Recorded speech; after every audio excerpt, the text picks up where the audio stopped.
something I regularly do, but I wanted to get my thoughts and kind of put them together to document my experience with Xenoblade Chronicles.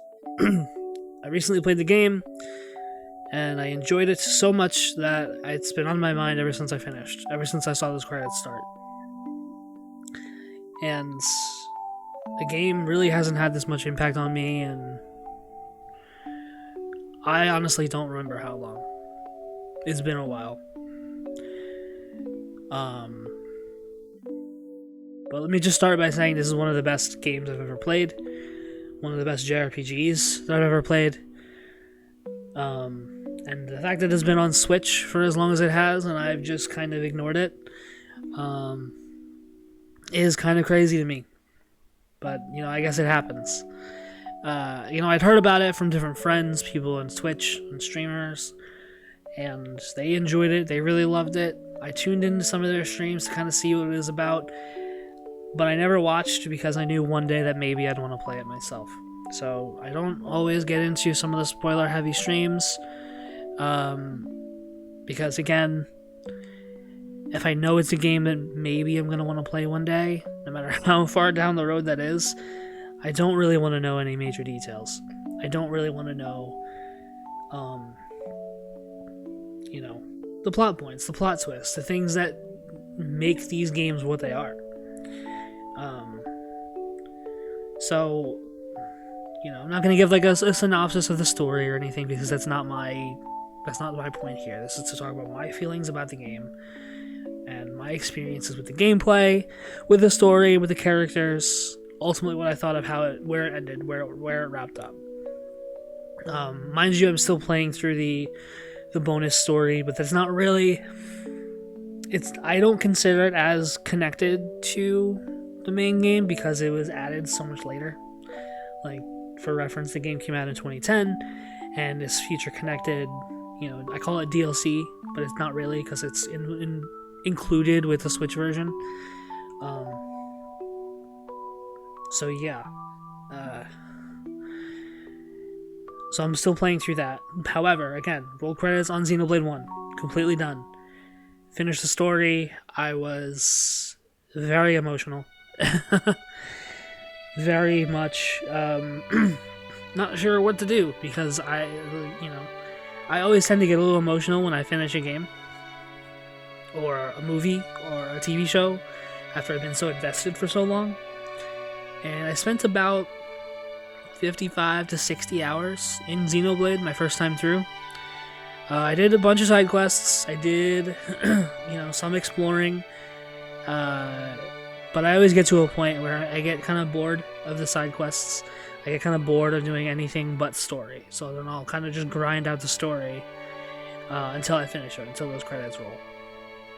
So I picked it up. And immediately I was kind of drawn to just how gorgeous the world was. Just how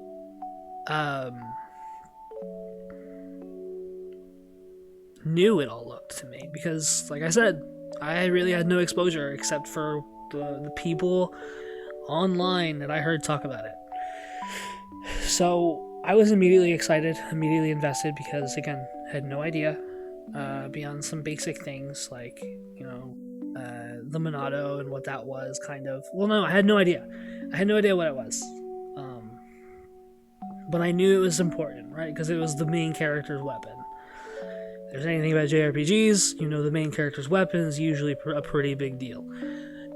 Enter Shulk. He is just this kid. You see he's from this, strange land. He's from a little town called Colony 9. He has his friends, Ryan, Fiora, Dunban, who is a war hero at the time, from a great war that was fought years ago when Shulk was a child. And they talk about this Monado. Like, what is it? Why is it so important? It's this great sword that has this mystical power. Cool, I'm into it. Right away, I want to know more about this. I want to know more about what is going on. There's some big war that breaks out that you see at the beginning of the game. You fight as Dunban in the beginning of the game to kind of get your introduction to the combat. Now, the combat is interesting because it's kind of like auto-battle-y, but it's also like really cool because you can give commands while you're also doing auto hits, so it kind of lets you still attack while you're thinking about what your next move is. You control one character. You can tell your party members what to do in certain situations, and if, say, they're stunned or they fell down, you can run around and you can pick them back up and assist them and encourage them throughout the battle. It's a very relationship-based game, which I also think is another interesting aspect we'll talk about a little bit later. But immediately I was like, okay, this sounds pretty cool. I'm into it. I'm excited to see how it, evolves as I get through the game. And then, like I said, it switches to Shulk, and so you see, where he's coming from, and you get to see what he's all about. The minute, things started to take a turn when his village was invaded by the big enemy, the machines, the mechons, I was like, holy crap, what's gonna happen? It kind of went from 0 to 100 real fast. So, to me, the story overall, through all of its moments, always kept me invested, and I think that's a very positive thing. There was never a point where I felt like, oh, this is kind of boring, like I don't really want to do this. More so, it was like, okay, good, there's actually like a little bit of a lull in the action. I can take a break, or I can shut it off for the night, which I think is also very important in game design. I think there's a good thing when you can actually recognize points that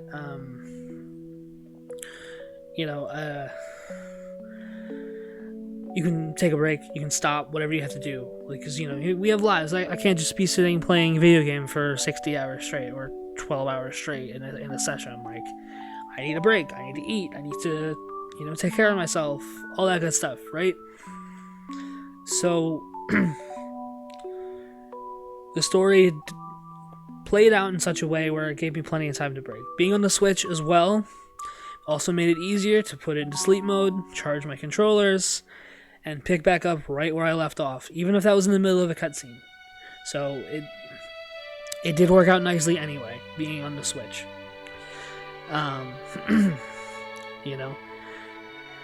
So that's something I really appreciated about it. The characters, like I said, I kind of fell in love with right away. You had Dunban, you had Shulk, you had Ryan, who's Shulk's best friend, who was just the kind of the goofiest and silliest character in the game at times, because his like signature thing was to be like, well, now it's Ryan time, in this like really thick like English accent. Very funny, very fun stuff. Dunban again was like this mentor to Shulk, and he was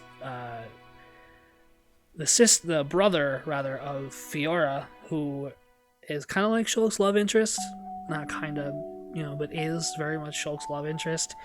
And you saw them; they kind of grew up together in the colony, right? But like they're always very close, and the relationships that played out throughout the game, you could build on them through battle actions, through doing quests in certain areas, and there were certain moments throughout the game where you could have heart-to-heart conversations with other characters. However, that was a mechanic I didn't really explore, because that was something that you had to really build up the relationship with the characters, and I just didn't do that. I just didn't seem like it was worth it. So I was like, let me just come back to this. Maybe on another playthrough I'll figure out, okay, how do I unlock all these conversations? How do I, see these things that I'm missing? So the characters, again, were just really some of the best, again, in JRPGs. You had Shulk, you had Ryan, you had Dunban, Fiora. You could go along to meet Sharla, Ricky, Melia, and all sorts of supporting characters beyond just your main party that you fall for. You develop this, this genuine sense of caring for. And that's also super important in a game for me, in a story. Make me care about the characters. Not just the main ones you see all game, but also make me react to the villains and make me, sympathize with the supporting characters. Like Melia's brother, Callian. Even the other Hyentia at Alchemoth. There are some really great characters, no matter if I like them or not. Very well written. The cutscenes were all very cinematic, which I really loved, which I really enjoyed. And I just, I have so much respect for the development team who just did such a good job. Like I said, gameplay was also really good. As you controlled Shulk, you got new abilities. You found the Monado. You're able to unlock like a stronger version of Monado as you went to a certain point of the game. And then you're kind of a little OP when you play as Shulk, but like it kind of felt good to me to kind of be so strong, to have such an upper advantage when the rest of your party was able to support you and heal you as you needed and just like defend you when enemies were swarming you. So it was a very good use of the party system. Maybe I didn't use it to its full potential, but from what I got out of it, it was very fun. It was very manageable, and I never felt like I was super overwhelmed in battle. I had a lot of close calls and a lot of times where I did end up dying and having to start over, but it wasn't it wasn't frustrating. It was like I knew what I had done wrong. I knew how I could have handled it better and been a little more patient, and maybe I had to go level up some more, so I did. Ultimately though, the game was very fun to play in battle. Exploration was fantastic. I did start using fast travel a little bit towards the end. Back, when I was trying to just kind of get 2 points to grind into other things, but uncovering the map was also top notch. Again, the scenery was just gorgeous. Whether you were in like a sunny field, a wet, dark marsh, a forest, an icy area, or like this very evil looking like castle fortress area towards the end of the game. They literally call it Prison Island, so it's gonna just have this kind of dingy and dark atmosphere, and I think they kind of nailed it for what it where they excelled at the sunny and cheery side of things, they equally excelled to me at the more dark and serious times. They were able to perfectly capture what the emotion of the scene very well. And I think also it was nice that there was a day-night cycle. So some cutscenes I saw during the day, some cutscenes I saw at night, depending on what time it was in-game when I got to there. I'd like to see a difference here and there, but I felt like the scenes that I saw at night fit the nighttime setting. The scenes that I saw during the day fit the daytime setting just as well. So like I said, exploration and everything was just super well done with the maps, and I definitely see their hand when I look at a game like Breath of the Wild, Tears of the Kingdom. Because they had a hand in that exploration too, and I remember loving that. To see where it came from was actually pretty cool. Story overall, like I said, I was invested every step of the way, ever since that first attack on Colony 9, all the way up until credits rolled, and I dethroned God, as you do in JRPGs. And just to see the resolution, to see Shulk have this full evolution as a character, who then does what he does, to reset the world essentially, really made me excited for the rest of the series. Made me really excited to see like how the other games are connected to the original, because I'm sure they are in some loose way. Even sharing the same name and the same kind of creatures and races in the world and everything. I'm sure there's going to be a lot of history and stuff in the future games. I do know that the third game has the DLC where the old characters kind of come back for a little bit. So that was kind of spoiled for me when I, was watching through, but I don't know any details. I don't know any story details about how it happens or anything like that. I just know it happens. So I don't think that really ruins the experience for me. I do wish maybe that I didn't know about that. So as I go through, because now I'm invested. I'm really excited to get my hands on Xenoblade 2 one day and do that. But yeah, so the story was just super good all throughout. The characters were great. I was invested in them. I cared about them, and I had my characters I didn't like and went back and forth on, and I wasn't sure about, but they were all written very well to keep me guessing, to keep me on my feet, on my toes, to see what was what. And overall, it was a great experience. Overall, again, one of the best games I've ever played. Easily the best Nintendo JRPG that I've played. And let me make a disclaimer, I haven't played a whole ton of them, but this game was special. This game had its impact on me. This game had me thinking about it always, still thinking about it. I'm like I said, I'm still playing the Future Connected DLC, as I call it.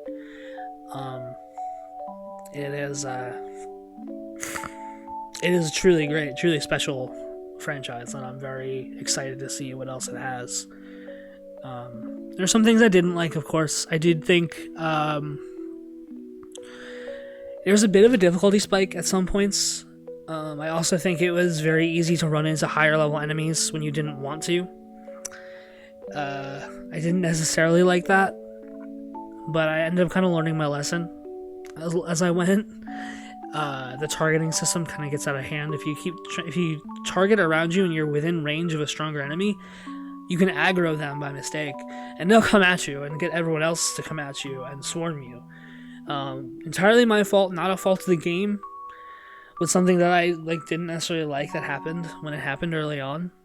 Once I kind of started getting into it, though, this became less of a problem. Maybe unpopular opinion too, but I was not a fan of the character Ricky for the most part. I thought he was a little obnoxious, and maybe that was the intent. Maybe I see that because the game was from 2010, and at the time it was like this mascot character, this comic relief character who's gonna sound silly and goofy. It was a little too much for me, personally. He did have some great character moments. He did have some good interactions with characters when things were serious.